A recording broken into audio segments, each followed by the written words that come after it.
नमस्कार साथियों, कस्तूरी देवी कॉलेज की ऑनलाइन क्लासों में आप सभी का हार्दिक स्वागत है। जैसे कि हमारे हिंदी साहित्य में हमारी चर्चा चल रही थी निबंधों को लेकर के, यानी जो निबंध वाली बुक है उसको लेकर के हमारे फाइनल में क्या चल रही थी, चर्चा चल रही थी। तो निबंधों की बात करें तो निबंध हमारे कितने हो गए थे, 2 या 3 निबंध क्या हो गए हमारे कंप्लीट हो गए। और जो नेक्स्ट निबंध आपके छायावाद, इसके लेखक हैं नंद दुलारे वाजपेयी। इसकी आज हम क्या करेंगे, चर्चा करेंगे। इससे पहले जो वाली जो क्लास हुई थी हमारी, उसमें हमने भारतीय साहित्य की प्राण शक्ति, जो भारतीय साहित्य की प्राण शक्ति है उसके बारे में हमने क्या की थी, चर्चा की थी। तो उसमें हमने भारतीय साहित्य को लेकर के क्या की थी, चर्चा की थी कि भारतीय साहित्य है उसकी प्राण शक्ति क्या है, यानी भारतीय साहित्य उसका मूल क्या है, यानी वो भारतीय साहित्य रचा गया उसमें किन मूल बिंदुओं का क्या किया गया, उसमें ध्यान दिया गया, यानी कौन से मूल बिंदुओं को उसमें समाहित किया गया था, उसके बारे में हमने विस्तार से उस निबंध के माध्यम से क्या की थी, चर्चा की थी। और जो नेक्स्ट जो आपके निबंध छायावाद, तो इसमें हम छायावाद जो आपके उसमें भी आता है, किसमें, हिंदी साहित्य का जो इतिहास होता है ना उसमें, तो आधुनिक काल के अकॉर्डिंग जो आधुनिक काल के भाग है, भारतीय हिंदू द्वैध युग, छायावाद, प्रकृति प्रयोग और नवलेखन। तो वहाँ पे क्या आता है, छायावाद आता है एक भाग, यानी जो आधुनिक काल है उसमें आधुनिक काल के फर्स्ट पे आपका आएगा भारतीय हिंदू युग, फिर आएगा द्वैध युग, फिर आएगा छायावाद, फिर आपके आएगा प्रगतिवाद, फिर आएगा प्रयोगवाद, और फिर जो भी नवीन साहित्य जो वर्तमान में लिखा जा रहा है वो। तो वहाँ पे जो है आपके छायावाद है, तो उस छायावाद से संबंधित क्या है, निबंध है आपका छायावाद। तो छायावाद को लेकर के नंद दुलारे वाजपेयी ने क्या लिखा है, निबंध लिखा है। और नंद दुलारे जो वाजपेयी हैं, जो वो क्या है, छायावाद के क्या है, एक समर्थ आलोचक माने जाते हैं। नंद दुलारे वाजपेयी क्या है, छायावाद के समर्थ आलोचक माने जाते हैं, यानी जो छायावाद के जो इम्पोर्टेंट या मुख्य जो आलोचक है उनमें इनका स्थान महत्वपूर्ण है।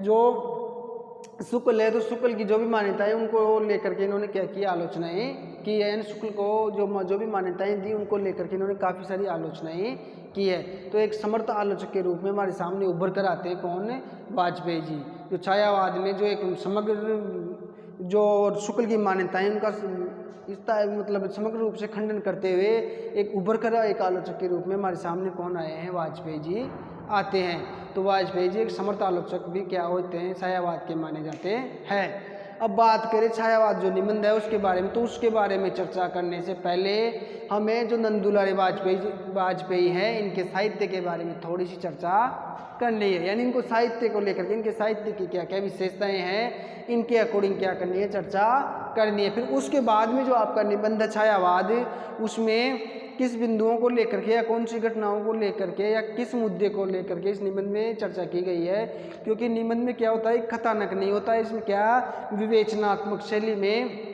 किसी मुद्दे को विवेचनात्मक शैली में क्या किया जाता है, प्रस्तुत किया जाता है, यानी विवेचना करनी पड़ती है, यानी विवेचना करके उसे प्रस्तुत किया जाता है कि इसमें ये घटना है, इसके का क्या विवेचनात्मक शैली में वर्णन किया गया है।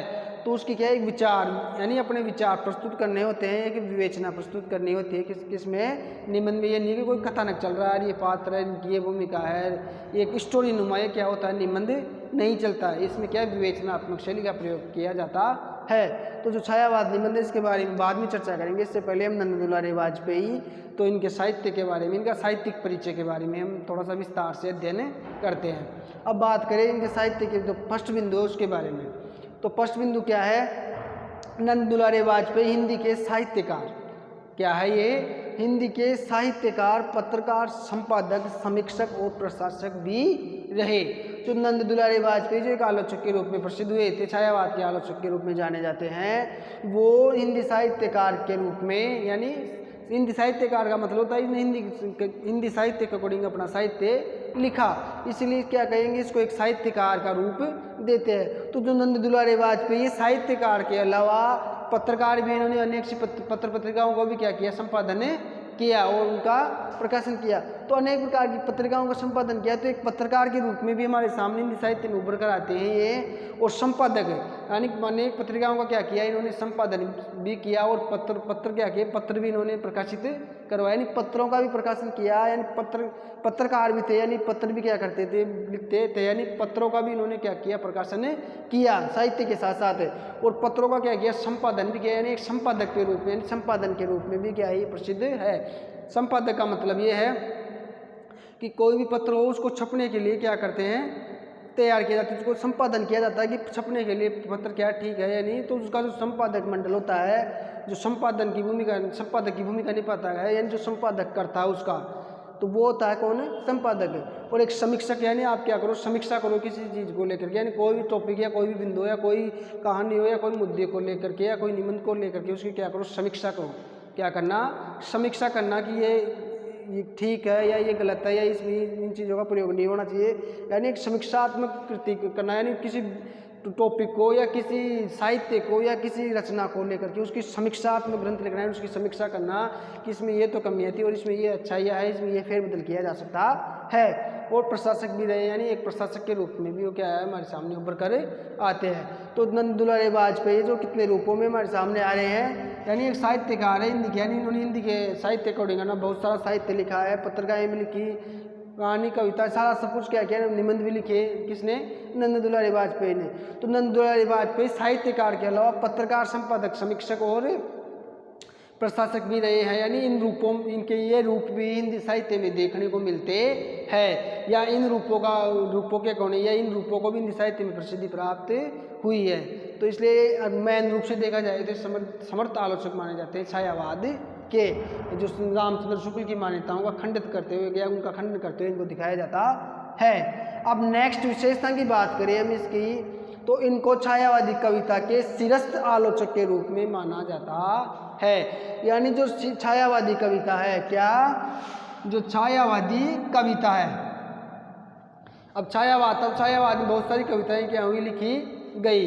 तो जो छायावादी कविता थी उसके सिरस्थ आलोचक, सिरस्थ का मतलब होता है सबसे शीर्ष बिंदु पे, यानी सबसे बड़े या समर्थ, तो सबसे सिरस्थ आलोचक के रूप में मान्यता प्राप्त है, यानी एक समर्थ या सिरस्थ आलोचक माने जाते हैं छायावाद के। यानी जो छायावाद में कविताएं लिखी गई उन कविताओं का क्या किया इन्होंने, आलोचना की, यानी उनका आलोचनात्मक लेख प्रस्तुत किए। आलोचनात्मक लेख से मतलब है कि उनकी अच्छाइयाँ और बुराई दोनों को इन्होंने क्या किया, अपने साहित्य में स्थान दिया। जैसे मान लो कोई रचना है, उसका आलोचना करो, आप उसमें कमियां निकालो, यानी आलोचनात्मक लेख, यानी उसकी अच्छाइयों के साथ साथ उसकी कमियां भी बताना कि अगर इसमें ये कमी है, अगर इसको ये इस प्रकार से सुधार ले तो इसमें इतना फ़ायदा हो सकता है, या इतनी ये प्रसिद्धि के मुकाम पर जा सकती है, इसको इस प्रकार सुधारने से और भी साहित्य प्रभावी हो सकता है। इसीलिए छायावाद की कविताओं में जो छायावादी कविताएं लिखी गई, तो उन कविताओं में क्या क्या, उन कविताओं को लेकर के इन्होंने आलोचनात्मक ग्रंथों की रचना की, यानी आलोचनात्मक ग्रंथ लिखे। तो छायावाद की आलोचना या छायावादी कविता की आलोचना के नाम पर जो इनका नाम लिया जाता है वो कहाँ पे लिया जाता है, सिरस्थ बिंदुओं में, यानी सबसे ऊपर इनका नाम रखा जाता है। किनका रखा जाता है, इनका नाम किस में रखा जाता है, हिंदी साहित्य के जो आलोचक है, उस जो कविताएं या साहित्य लिखा गया उनकी आलोचनाओं को लेकर के इनका क्या रखा गया, स्थान शिरस्थ, यानी सबसे ऊपर इनका स्थान रखा गया। कहाँ पे रखा गया, सबसे ऊपर इनका स्थान रखा गया। अब सबसे ऊपर रखा गया इनका स्थान किनका, नंद दुलारे वाजपेयी का, किनका, नंद दुलारे वाजपेयी का। अब नेक्स्ट हम चर्चा करें अगले बिंदु पे, इन्होंने काशी नागरी प्रचारणी सभा, कौन सी, काशी नागरी प्रचारणी सभा में सूरसागर, किसका, सूरसागर, तथा बाद में गीता प्रेस गोरखपुर, एक तो एक गीता प्रेस गोरखपुर और एक हो गई काशी नागरी प्रचारणी सभा। जो काशी नागरी प्रचारणी सभा है उससे तुम्हें तो क्या करते थे, सूरसागर का, तथा बाद में गीता प्रेस गोरखपुर में रामचरितमानस का संपादन किया। यानी इन दोनों ग्रंथों का संपादन किया किसने, नंद दुलारे वाजपेयी ने।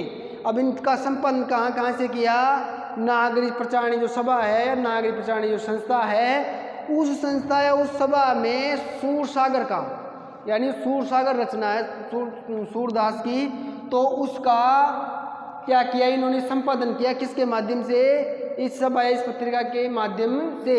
और एक गीता प्रेस गोरखपुर है, क्या है, गीता प्रेस गोरखपुर से किसकी रचना, रामचरितमानस।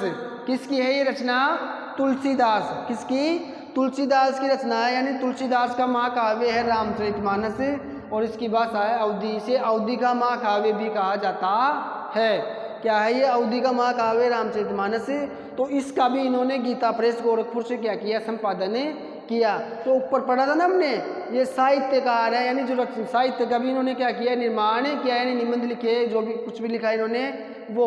और पत्रकार, यानी एक पत्रकार भी, यानी पत्र पत्रिकाओं का संकलन या संपादन भी इन्होंने क्या किया, प्रकाशन भी इन्होंने किया। और एक संपादक के रूप में, यानी इन्होंने रचनाओं का क्या किया, उसको छपने के लिए क्या किया, तैयार किया, या संपादन भी उनका किया, यानी छपने के लिए योग्य बनाना या छपने के लिए तैयार करना। तो नंद दुलारे वाजपेयी क्या करते हैं, जो सूरदास की जो सूरसागर रचना है और तुलसीदास की जो रामचरितमानस रचना है, दोनों का क्या किया, संपादन किया। सूरदास की तो नागरिक प्रचारणी सभा काशी से, और तुलसीदास की रचना का गीता प्रेस गोरखपुर से क्या किया, उनका संपादन किया। इसलिए इन्हें एक संपादक के रूप में भी क्या होता है, जाना जाता है। यानी वाजपेयी जी एक संपादक के रूप में भी हिंदी साहित्य में प्रसिद्ध है।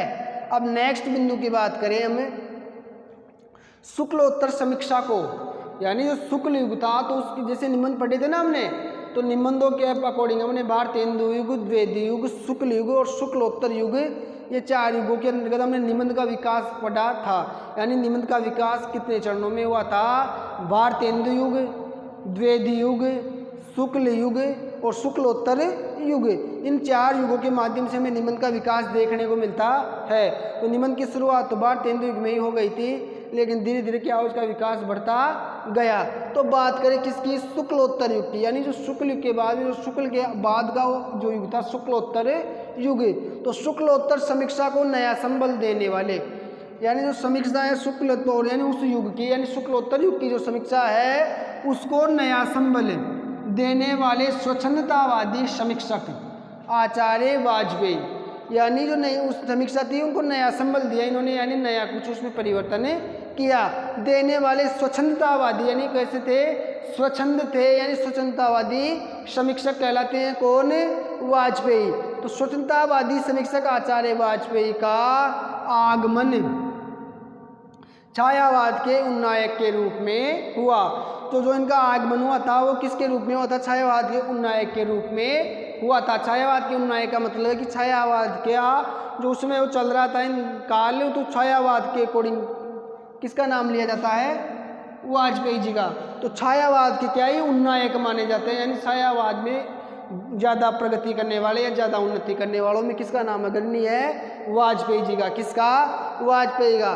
तो जो समीक्षा को नया संबल देने वाले स्वतंत्रतावादी समीक्षक आचार्य माने जाते हैं कौन है, वाजपेयी जी। यानी जो स्वतंत्रतावादी समीक्षक आचार्य हैं वो कौन है, नंद दुलारे वाजपेयी। और आगमन छायावाद के किसके रूप में हुआ, इनका उन्नायक रूप में, यानी छायावाद के उन्नायक के रूप में इनका आगमन हुआ है। किनका, वाजपेयी जी का।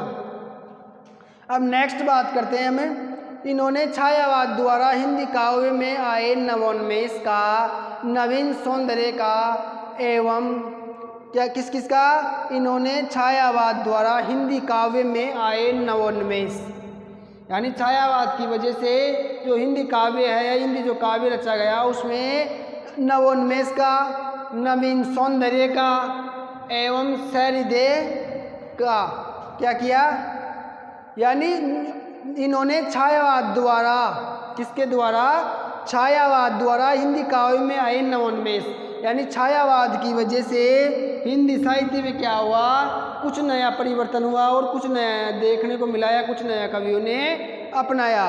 तो नया जो भी काव्य में आया, नया कुछ जो भी आया नवोन्मेष, उसका उस नवीन सौंदर्य का क्या किया, इन्होंने स्वागत किया।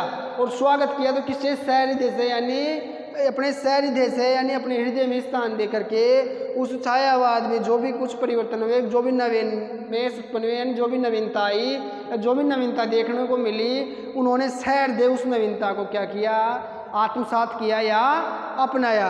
किसने, वाजपेयी ने। तो काव्य था उस समय का छायावादी, जो काव्य लिखा गया उसमें जो भी परिवर्तन आया छायावादी काव्य में, और जो भी काव्य थे पहले वाले महावीर प्रसाद द्विवेदी के या द्विवेदी के, भारतेंदु के या अपने वादिकाल भक्तिकाल से संबंधित जितने भी काव्य हुए, उनके बाद में जो भी छायावाद में कुछ नया अपनाया गया, कुछ नया किया गया, उस छायावाद में जो भी कुछ नया किया गया, तो उस नवीन सौंदर्य का इन्होंने क्या किया, स्वागत किया। यानी जो भी नवीनता थी, जिस नवीनता का संचार छायावाद में हो रहा था, उसका वाजपेयी जी ने क्या किया, स्वागत किया। यानी उसका पूरी तरह से स्वागत किया, यानी सहृदय हृदय से उसका स्वागत किया, यानी हृदय यानी आत्मा से उसको स्वीकार किया, यानी आत्मिक रूप से उन्होंने इसको स्वीकार किया और उसका मूल्यांकन किया। तो मूल्यांकन किया, किसका स्वागत किया, और सहृदय यानी सामान्य हृदय से उसका क्या किया, मूल्यांकन किया। कहने का मतलब यह है उसका मूल्यांकन करने से कि जो भी मूल्यांकन किया भाई नया कुछ अपनाया जा रहा है, तो उसका मूल्यांकन करके देखा किस नया अपनाने से कुछ फायदा हुआ या नहीं हुआ, या कुछ चेंजेज हमारे रचनाओं में हमें देखने को मिल रहा है या नहीं मिल रहा, या कुछ परिवर्तन देखने को मिला या नहीं मिला। तो ये सारी बातें जो विशेषताएं किसकी है, वाजपेयी जी के साहित्य की। अब बात करें नेक्स्ट बिंदु के बारे में, तो भारतीय काव्य शास्त्र की आधारभूत मान्यताओं के माध्यम से, यानी जो भारतीय काव्य शास्त्र है उसकी आधारभूत मान्यताओं के माध्यम से युग की संवेदनाओं को ग्रहण करते हुए कवियों, लेखकों या कृतियों, कवियों, लेखकों या कृतियों की वस्तुपरक आलोचनाएं प्रस्तुत की।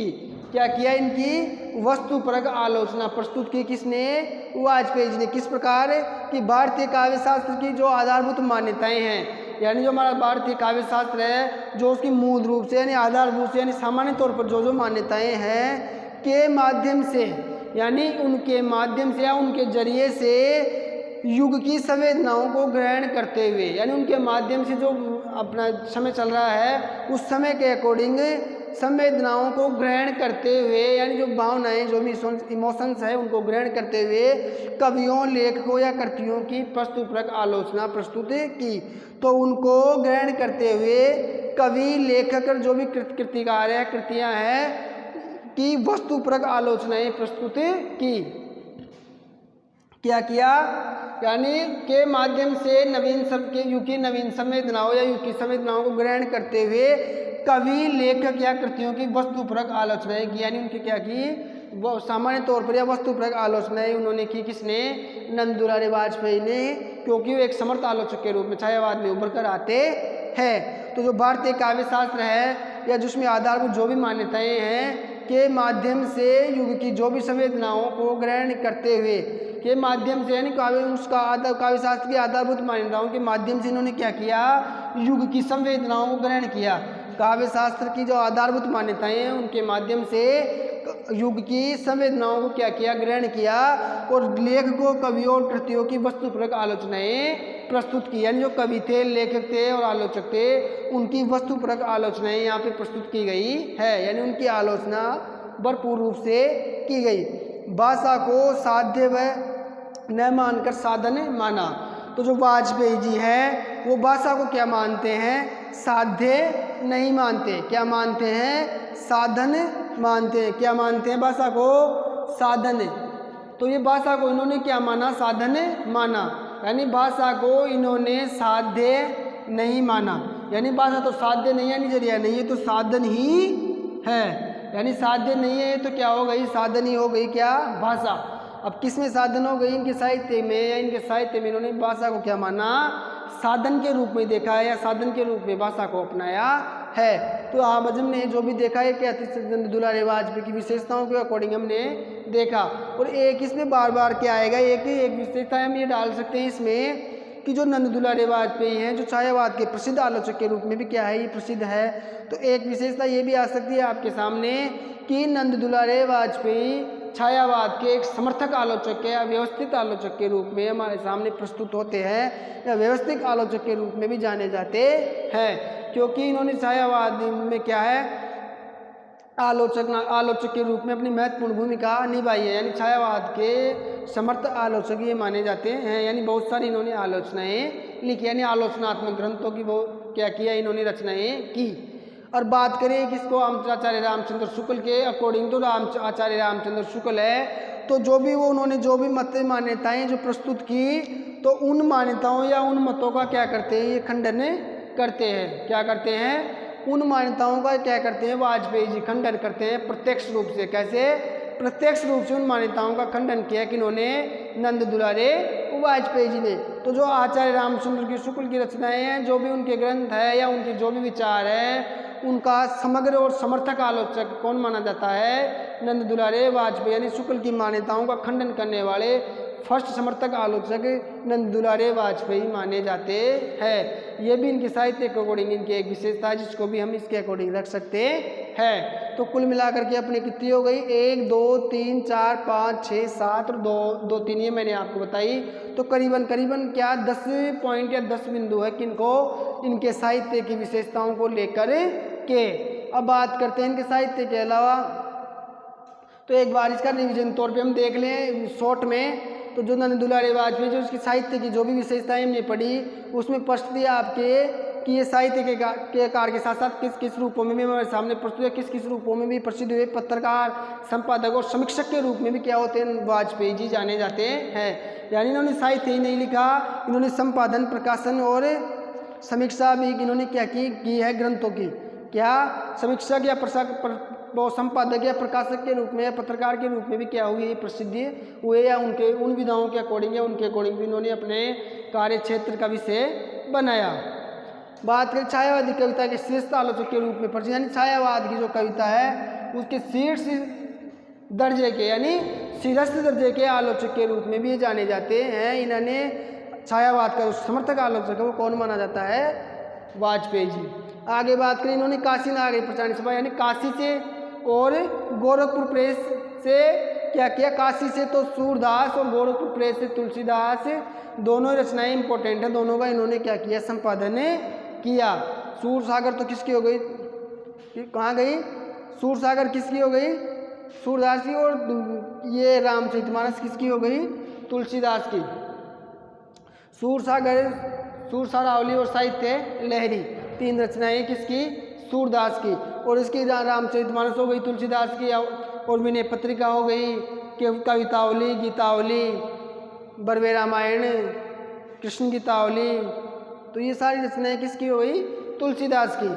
तो अब आगे नेक्स्ट विशेषता के बारे में चर्चा करें, तो शुक्लोत्तर समीक्षा को नया संबल देने वाले, यानी जो शुक्लोत्तर समीक्षा थी, यानी जो शुक्ल के युग के बाद जो समीक्षा चली आ रही थी, उसको नया संबल देने वाले स्वतंत्रतावादी समीक्षक कौन थे, वाजपेयी, यानी एक समीक्षा के रूप में या समीक्षक के रूप में भी क्या होते जाने जाते हैं। लेकिन अगर समीक्षा के बारे में इनका और अगर आगे हम बात करें, तो इस शुक्लोत्तर समीक्षा को नया संबल देने वाले हैं। किसको, तो शुक्लोत्तर युग था, उसमें जो भी समीक्षाएं थी उनको नया संबल दिया किसने, वाजपेयी जी ने। नया संबल देने वाले स्वतंत्रतावादी आचार्य या स्वतंत्रतावादी आचार्य कहलाते हैं कौन है, बीजेपी, कौन है, वाजपेयी, कौन है, जो वाजपेयी है, कौन से, नंद दुलारे वाजपेयी क्या कहलाते हैं, स्वतंत्रतावादी समीक्षक आचार्य भी कहलाते हैं, यानी इनको नया संबल देने वाले। नेक्स्ट विशेषता है आगमन, छायावाद के उन्नायक के रूप में, और जिनका आगमन था वो छायावाद के उन्नायक के रूप में, और किस रूप में, उन्नायक में, यानी छायावाद का जो उन्नतिशील था, यानी समर्थ आलोचक माने जाते हैं छायावाद की, जो छायावादी काव्य को लेकर इन्होंने क्या किया, उन्नायक रूप धारण किया। यानी तो जो इनका जो आगमन था छायावाद में, किसके रूप में हुआ, एक उन्नायक यानी उभरते हुए नायक के रूप में इनका क्या वर्णन देखने को मिलता है, किसमें, छायावाद में। इन्होंने छायावाद द्वारा हिंदी काव्य में आए नवोन्मेष का नवीन सौंदर्य एवं भाई इन्होंने छायावाद द्वारा हिंदी काव्य में, यानी छायावाद के माध्यम से हिंदी काव्य में आया कुछ नया, यानी छायावाद के द्वारा हिंदी काव्य में क्या आया, कुछ नवोन्मेष या नवीन सौंदर्य का क्या हुआ, स्वागत हुआ, यानी नवीन सौंदर्य या नवोन्मेष को क्या हुआ, अपनाया गया। तो उसको अपनाया गया, तो उसके बाद में क्या हुआ, तो नवीन सौंदर्य का स्वागत एवं सहृदय मूल्यांकन किया गया, यानी उसको सहृदय से अपनाया गया और सहृदय से उसका क्या किया गया, मूल्यांकन किया गया, यानी उसको अपनाया गया, अपनाने के बाद उसका मूल्यांकन किया कि हाँ भाई ये अपनाया जो ठीक है या नहीं है, या नवीन में इसका इसमें जो प्रयोग हुआ है या साहित्य में जो नया नया कुछ प्रयोग होता जा रहा है वो ठीक है या नहीं है, उसका पूरा क्या किया, तहे दिल से क्या किया उन्होंने वर्णन किया है या उसका मूल्यांकन किया है, यानी उसका मूल्य का अंकन किया, यानी मूल्यांकन करना है, उनका पूरी तरह से खोजबीन या छानबीन किया कि ये ठीक है या गलत है। अब नेक्स्ट विजेता की बात करें, भारतीय काव्य शास्त्र की आधारभूत मान्यताओं के माध्यम से, यानी जो भारतीय काव्य शास्त्र है जो उसकी आधारभूत है, यानी जो प्रचलित मान्यताएं हैं, तो आधारभूत मान्यताओं के माध्यम से, किसके माध्यम से, आधारभूत मान्यताओं के माध्यम से युग की संवेदनाओं को ग्रहण करते हुए, आधुनिक मान्यताओं के माध्यम, यानी इन मान्यताओं के माध्यम से युग की संवेदनाओं को क्या किया, इन्होंने ग्रहण किया। तो करते हुए लेखकों या कवियों कृतियों का वस्तुपरक क्या किया, वस्तुपरक आलोचनाएं प्रस्तुत की। तो कवियों, लेखकों या कृतियों की वस्तुपरक आलोचनाएं क्या की, इन्होंने प्रस्तुत की। और भाषा को साध्य न मानकर क्या माना, इन्होंने साधन माना। क्या माना, भाषा को साधन माना है, साध्य नहीं माना है। यानी भाषा क्या है, अपने काव्य को या साहित्य का साधन के रूप में मानी जाती है। यानी भाषा क्या है, साहित्य का साधन मानी जाती है, यानी साहित्य के साधन के रूप में हमें भाषा का क्या करना पड़ता है, वर्णन देखने को मिलता है। तो ये छायावाद की जो लेखक है, छायावाद जो निबंध है, उसके जो लेखक है नंद दुलारी वाजपेयी, उनके साहित्य को लेकर के जो भी साहित्यिक विशेषताएं थी वो हमारे सामने ये है। तो साहित्य जो भी विशेषताएं मैंने लिखा है, इसको आपको क्या करना है, ऐसे किसी नोट करना है। यानी नोट्स आप क्या करो, हाथों हाथ बनाते चलो। यानी जो भी आपको नोट कराया जाए बोर्ड के ऊपर, तो उसको क्या करो, आप अपने नोट कर लो। तो नोट करने के बाद में क्या होगा कि आप जैसे वीडियो देखोगे या बाद में फिर बार बार आपको वीडियो देखने की आवश्यकता नहीं होगी। एक बार अच्छे से क्या करो, नोट्सों को नोट कर लो और एक बार अच्छे से वीडियो को क्या कर लो, आप देख लो। तो ये सारा सब कुछ आप कर लोगे, तब जा कर के आपका क्या होगा, पूरा जो भी तैयारी है वो अच्छे से हो जाएगी। तो तैयारी को क्या, अगर आप अच्छे तैयारी रखना चाहते हो, अच्छे से किन चीज़ों को समझना चाहते हो या अच्छे से टॉपिक क्लियर करना चाहते हो, तो जैसे जैसे मैं आपको पढ़ाते चल रहा हूँ वैसे वैसे ही आपको चलना होगा। बस एक ही शर्त है कि जैसे अब आपकी साहित्य के बारे में विशेषताएं हो गई आज, तो उसको ऐसे कि नोट कर लो और समझा मैंने अच्छे से आपको दिया है तो उसको अच्छे से समझ लिया आपने। और जो छायावाद जो मूल निबंध है उसके बारे में हम कल विस्तार से चर्चा करेंगे। तो जैसे ही आप कल क्लास लो इसकी, तो उससे पहले आप छायावाद जो निबंध है उसका बुक से क्या करो, थोड़ा सा आप क्या इंपॉर्टेंट तथ्यों को क्या कर लो, नोट कर लो या उनको थोड़ा सा रीडिंग लगा लो। तो आपको पहले से इस निबंध के बारे में थोड़ी सी नॉलेज रहेगी। तो फिर मैं यहाँ आके आपको विस्तार से व्याख्यात्मक शैली का प्रयोग करते हुए जब आपको समझाऊंगा तो फिर वो आपको अच्छे से समझ में आएगा और उसके जो भी इंपॉर्टेंट तथ्य होंगे वो भी आपको हम बोर्ड पे नोट करवा देंगे। तो इस प्रकार से आपका क्या सिलेबस आराम से और अच्छे तरीके से क्या होगा, कंप्लीट होता चलेगा। यानी अच्छे से कंप्लीट होता हुआ धीरे धीरे आपका सिलेबस कंप्लीट हो जाएगा और आपकी तैयारी भी क्या हो जाएगी, एकदम बढ़िया शानदार तैयारी हो जाएगी। इसीलिए मैं बार बार बोलता रहता हूँ आपको कि नोट्स हाथों हाथ बनाओ, तो बार बार वीडियो देखने का वो आपका झंझट क्या हो जाएगा, खत्म हो जाएगा। फिर आप आराम से अपने नोट्सों को पढ़ते रहना, तो आपके क्या कोई भी दिक्कत आपको एग्जाम में आने वाली नहीं है और आप आराम से एग्जाम में अच्छे नंबरों से क्या हो सकते हो, पास हो सकते हो। तो इसीलिए जो जैसे जैसे अपनी क्लासेस चल रही है उनको वैसे वैसे बैक टू बैक क्या करो, देखते हुए चलो और देखते हुए अच्छे से समझते हुए क्या बिल्कुल माइंड को कॉन्सन्ट्रेट करके देखो और अच्छे से उनको समझो। अगर ऐसा करोगे तो ठीक है, अगर ऐसा नहीं करोगे तो आपके क्या पढ़ाई का आपको नुकसान होगा। हम तो हमारी तरफ से पूरी कोशिश कर रहे हैं कि आपको ज़्यादा से ज़्यादा कुछ बताने की या ज़्यादा से ज़्यादा आपको देने की कोशिश करें। अब आप कितना ग्रहण करते हो या कितना ग्रहण कर सकते हो वो आपके ऊपर है। तो अभी आपके ऊपर है कि आप कितना ग्रहण करते हो, कितना अच्छे से पढ़ पाते हो, वो सब आपके ऊपर सारा निर्भर करेगा। हम तो हमारी तरफ से पूरी मेहनत कर रहे हैं और अच्छे से आपको नोट्स भी लिखवा रहे हैं, अच्छे से समझा भी रहे हैं, एक एक पॉइंट को समझाते हुए क्या कर रहे हैं, विस्तार से एक एक पॉइंट को आप खोल के समझा रहे हैं कि इस पॉइंट में क्या कहा है, इस पॉइंट में क्या कहा गया है। तो इसलिए हमारी तरफ से तो कोई भी कमी नहीं है और जो भी और कोई छोटी मोटी जो भी कमी आएगी हमारी तरफ से उसको भी हम क्या करेंगे, जल्दी सुधार लेंगे। यानी उसको भी और सुधार करेंगे और अच्छे से आपको समझाने की कोशिश करेंगे। तो वो आगे आप फिर आप क्या है जो भी है, अब आप किस प्रकार से समझते हो, किस प्रकार से आप अपनी तैयारी रखते हो, कितनी मेहनत करते हो आप या मेहनत करना ही नहीं चाहते, ये सब आपके ऊपर निर्भर करता है। तो आज की क्लास को हम क्या करते हैं, यहीं पे विराम देते हैं। अब नेक्स्ट जो भी क्लास आएगी आपके उसमें हम छायावाद के जो भी निबंध आपका, तो छायावाद जो भी निबंध, तो छायावाद जो काल आधुनिक काल का उसको लेकर के निबंध लिखा गया है। तो इसमें छायावाद की क्या साहित्यिक प्रवृत्तियाँ और छायावाद की क्या क्या विशेषताएं उनके अकॉर्डिंग ये निबंध है, तो उनके बारे में हम क्या करेंगे, कल विस्तार से चर्चा करेंगे, नोट्स भी करवाएंगे इनके और उनको अच्छे से समझाएंगे भी। तो आज के लिए ये इतना ही, धन्यवाद।